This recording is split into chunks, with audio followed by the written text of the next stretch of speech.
Hi friends, welcome to గుంటున్నారా YouTube channel. ఓం నమో వెంకటేశాయ. మేమైతే చాలా అంటే మేమైతే ఇయర్కి సంవత్సరానికి ఒకసారి 4 సార్లు అయితే కంపల్సరీ తిరుపతి వెళ్తాం అనమాట. ఈసారి కొన్ని కారణాల వల్ల ఇప్పటికప్పుడే పోవాలనుకుంటున్నాం. ఎన్నిసార్లు అంటే మేము మనసులో అనుకుంటున్నాం కానీ ఆయన మమ్మల్ని రప్పాలనుకుంటే అయితే ఏదైనా ఆగపోయేదే. కాకపోతే ఆయన ఇన్ని రోజులు తర్వాత దర్శనం అనుకున్నట్టుంది, అందుకే ఆగిపోయినాం కొన్ని కారణాల వల్ల. మన రీసెంట్గా శ్రీకాళహస్తి పోయి పక్కన దగ్గర పోయి కూడా ఆయన నుంచి వెళ్ళకపోయినాం. అంటే ఆయన ఆజ్ఞలు ఏం జరగదు అనమాట. ఫ్రెండ్స్ ఎన్నిసార్లు ప్రయత్నం చేసామో అన్ని ఇబ్బందులు అడ్డంకులు అసలు. ఎందుకంటే ఆయన పర్మిషన్ లేకుండా కొండ ఎక్కలేం, బస్సు ఎక్కలేం, ఇంటి బయటకే అడుగు పెట్టలేము. అందుకే రేపు ఏదన్నా కానీ బరువు బాధ్యత మాత్రం వెంకన్న సంబంధించి రేపైతే కృష్ణకి ట్రైన్ ఏ టికెట్ లేదు మా కాడ. అయినా సరే బయలుదేరినాం. రేపు ఎంత కష్టమైనా ఇష్టంగా ఆయన చూడాలనుకున్నప్పుడు ఎన్నైనా భరించాలి. ఆయన చూడకపోతే నైటు నాకు అసలు నిద్ర పడట్లా.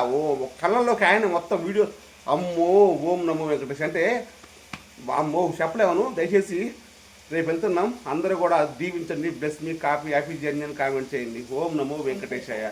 ఆయన నా ఏడుకొండలవాడు ఇక్కడ ఉంటే మీరు ఇక్కడ ఉన్నారు. ఓకేనా?